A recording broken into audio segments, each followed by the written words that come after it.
Question number 7, John Mason. Thank you very much. To ask the Scottish Government how it ensures that the action it takes to restrict hate speech does not inadvertently discourage freedom of speech. Cabinet Secretary Aileen Campbell. Thank you. Scotland is a modern, inclusive nation which protects, respects and realises internationally recognised human rights. Any form of hate crime is nonetheless unacceptable. In June 2017, the Scottish Government published an ambitious programme of work to tackle hate crime through an action group that I chair.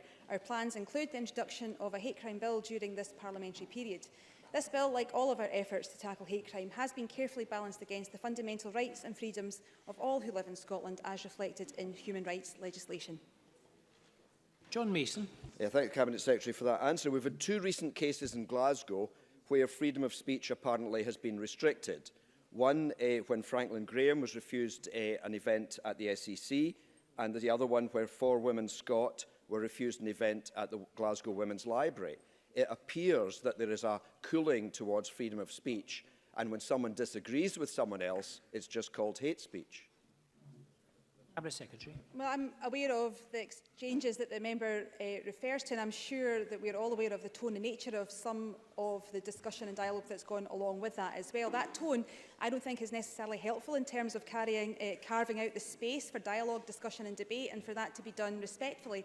And as I said in my earlier reply, Scotland is a modern and inclusive nation, but that does not happen by accident and is precious, and we need to work hard to keep that. That's incumbent on all of us as parliamentarians to ensure that we set the right tone and that we lead by example, and we are guided by kindness, respect and empathy, and that should be the hallmark of our approach in all of these vexing and challenging discussions that we have. And Gordon Lyndhurst.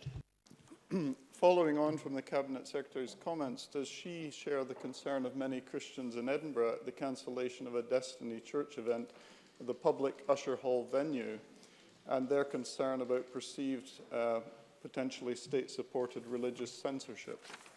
Cabinet Secretary. Again, as I said, I think some of the discussion and dialogue that happens around that, sometimes the tone of that is not necessarily helpful. I'm happy to meet with the member, happy to meet with John Mason as well, should they have concerns, to make sure that as we take forward the hate crime bill, that some of those concerns can be made and feel reassured. Scotland is a modern, inclusive nation, as I said, but that has to be worked hard for. So again, I think we should lead by example. We can meet with you and to discuss some of those concerns so that we can make sure that we can proceed on a positive way so that people don't feel in any way threatened.